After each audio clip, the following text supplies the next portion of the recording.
Catholic അപ്ഡേറ്റ്സിലേക്ക് സ്വാഗതം. ആദ്യം പ്രധാന വാർത്തകൾ. സന്യാസ സഭകളുടെ ചരിത്രം വിഭിന്നം, പക്ഷേ മിഷണറി ദൗത്യത്തിൽ സമാനതകളേറെ. ലിയോ 14 പാപ്പ.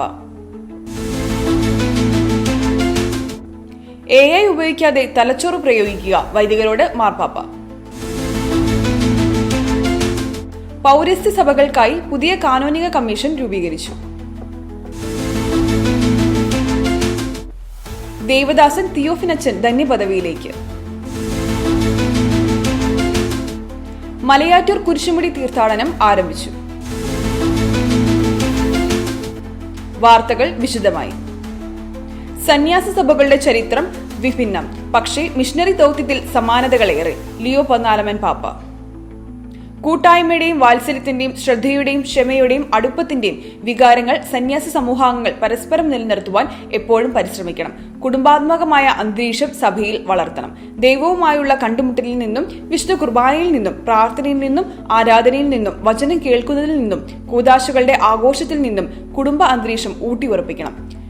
മിഷണറി ഒബ്ലേറ്റസ് ഓഫ് മേരി ഇമാക്കുലേറ്റ് സഭയുടെ നിയമങ്ങളും ഭരണഘടനയും അംഗീകരിച്ചതിന്റെ 200-ാം വാർഷികത്തോട് അനുബന്ധിച്ചും സിസ്റ്റേഴ്സ് ഓഫ് അവർ ലേഡി അപ്പസോൾ സഭയുടെ 150-ാമത് സ്ഥാപക വാർഷികത്തോട് അനുബന്ധിച്ചും അംഗങ്ങൾക്ക് നൽകിയ കൂടിക്കാഴ്ചയിൽ സംസാരിക്കുകയായിരുന്നു പാപ്പ. AI ഉപയോഗിക്കാതെ തലച്ചോറ് പ്രയോഗിക്കുക, വൈദികരോട് മാർപ്പാപ്പ. വചനപ്രസംഗങ്ങൾ തയ്യാറാക്കുമ്പോൾ AI ഉപയോഗിക്കാതെ സ്വന്തം തലച്ചോർ പ്രയോഗിക്കണമെന്ന് ലിയോ 14 പാപ്പ.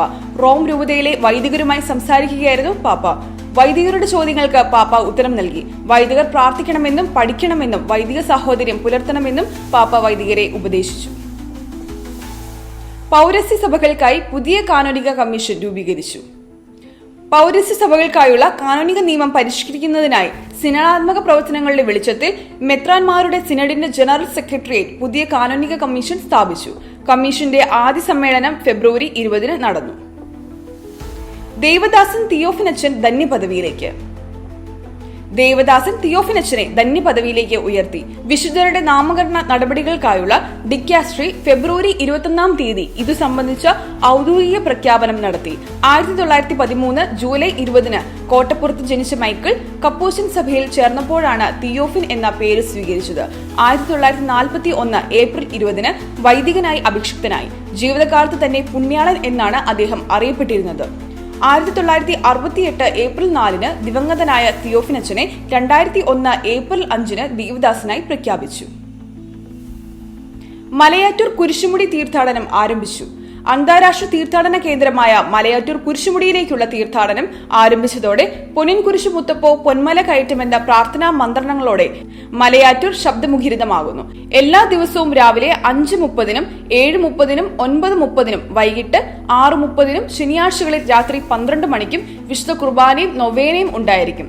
നോമ്പിന്റെ ആരംഭം മുതൽ എല്ലാ വെള്ളി, ശനി, ഞായർ ദിവസങ്ങളിലും 24 മണിക്കൂറും കുരിശുമുടി മലകയറ്റത്തിനുള്ള സൗകര്യമുണ്ടായിരിക്കും. മാർച്ച് 1 മുതൽ ഏപ്രിൽ 30 വരെ ദിവസത്തിന്റെ മുഴുവൻ സമയവും കുരിശുമുടി മലകയറ്റത്തിന് സൗകര്യമുണ്ടായിരിക്കും. കാത്തലിക് അപ്ഡേറ്റ്സ് ഇവിടെ പൂർണ്ണമാകുന്നു. പുതിയ വാർത്തകളും വിശേഷങ്ങളുമായി അടുത്ത വെള്ളിയാഴ്ച കണ്ടുമുട്ടാം. നന്ദി.